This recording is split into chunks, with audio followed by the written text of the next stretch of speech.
we're back at Focus on Imaging 2011 and we've come in a little early to talk to Sue Burgess on the Epson stand, who's got a printer I'm really excited to get a chance to see.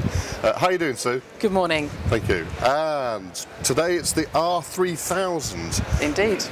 And it's only a matter of weeks since I looked at the 2880, isn't it?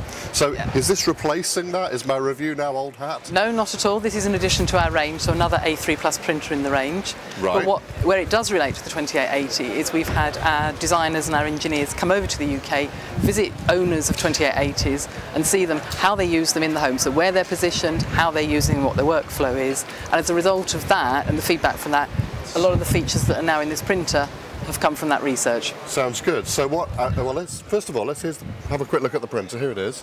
So, what did these engineers discover when they went to see what people were using them for? One of the first things was people talked about the size of the ink cartridges. So what we've actually done with this one is increase the size of the ink cartridges. So that's huge. I mean, that's a massive change. So. And here's one. Because it did seem like you were forever changing one. Yeah. Well, these are now 25.9 millilitres, so about 2.3 times bigger than the ones in the 2880. So obviously ink changes will be far less frequent. Brilliant. The other thing to notice is that all 9 inks are on board. Ah, so we've got the photo black and the matte black in at the same time. And what will actually happen is it will automatically switch between the two. So does that mean, because one of the things I had a problem with is when you change the black from matte black to photo black or whatever, it seemed like there was a little delay with the driver figuring it out, and that suddenly paper types weren't available. Is that problem all gone? The paper type, you won't be able to use certain paper types with certain inks. So what will actually happen is you choose your paper type in the printer driver. So you choose a glossy media and it will switch to photo black. You choose a matte media, it will go to matte black. Okay, right. So that problem is no longer there. So ensure that you get the right ink for the right media that you're using. The printer takes care of it. It does indeed. Brilliant, brilliant. And I think all the way through, one of the things has been about usability. So now see we've got a 2.5-inch screen on the printer. So you can see your ink levels. This has been working hard at the show. So some inks have been used more than others. But as well as this, there's another thing. It's a menu. Will take you through the various things that you might want to do with the printer. So we can scroll through. That talks about loading fine art media and poster board. This is about printing a CD, because you can now print CDs on here. So if you're a photographer and you're doing a wedding album and you're putting it onto CD, burn your images onto there and then print a nice CD so it looks very professional.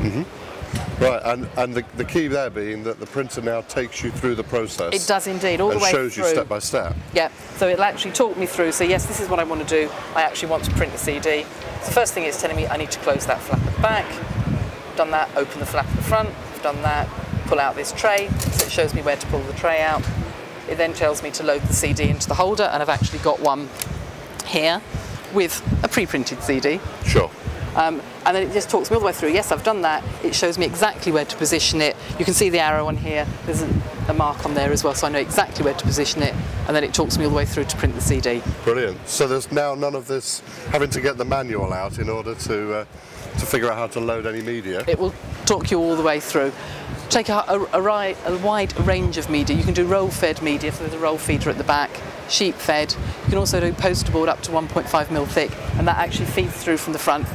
Takes it all the way through, brings it back out as it prints. All right, so you load it at the front and it comes back out the front? Comes back out through the front. Do you need much clearance at the back for that? A certain amount, obviously, for the size of the paper, but you've got the roll feeders on the back anyway, so you need that clearance for those. If I just show you, this is the sort of board that you can print on. Right, oh, this is good stiff board. I mean, look at that. It's about up to 1.5mm. I don't know what that is, but that's a lot of GSM. Indeed. What about the ink? So we're still using the same... Ultrachrome K3 Vivid Magenta.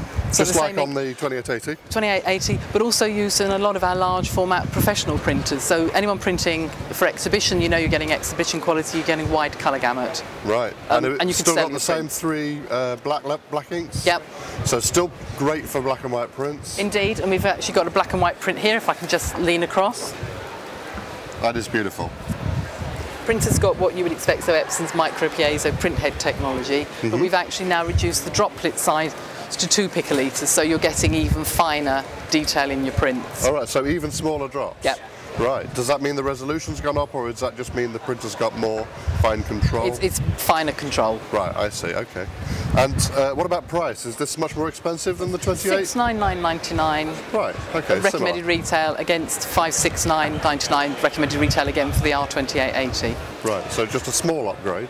Yeah, but a small uplift in price, and for a lot big of upgrade features. in printer. One of the things I haven't told you about is connectivity, Wi-Fi. Ah, Wi-Fi as well. So we've now got Wi-Fi printing on. Yep. So you may be working in the same room as your printer, but that doesn't necessarily mean you want to be connected by a cable. No. So now Wi-Fi connectivity, so you could work in the same room as the printer, you can work in the lounge, you can have more than one user sending prints to the printer. Makes it a lot easier to use. Certainly does, and I guess now you can print from things like iPads and phones. And with the Epson app, yes. There's a free downloadable app for that? There is indeed, yes. Great. And one quirky thing which I absolutely love is the engineers and the researchers found that when people weren't using their printer, they store their prints or the media on top of the printer. Well, I do, yeah. A lot of our printers have a curved front to them, so we now have a nice flat front for you to place your prints on. So it's a shelf and a printer, 2 for 1. Indeed. That's really exciting. I mean, I've got a 2400. I looked at the 2880. It's a lovely printer, but it wasn't a huge upgrade. This is all the points that bug me about both those other printers, all fixed. Great. This is my next printer. That's what we like to hear. Thanks for showing me. Thank you. Photo Walkthrough is a free online video show about photography and digital photo editing using Photoshop and Lightroom. Join the Photo Walkthrough community, find all the old shows, and subscribe to the new ones for free at photowalkthrough.com.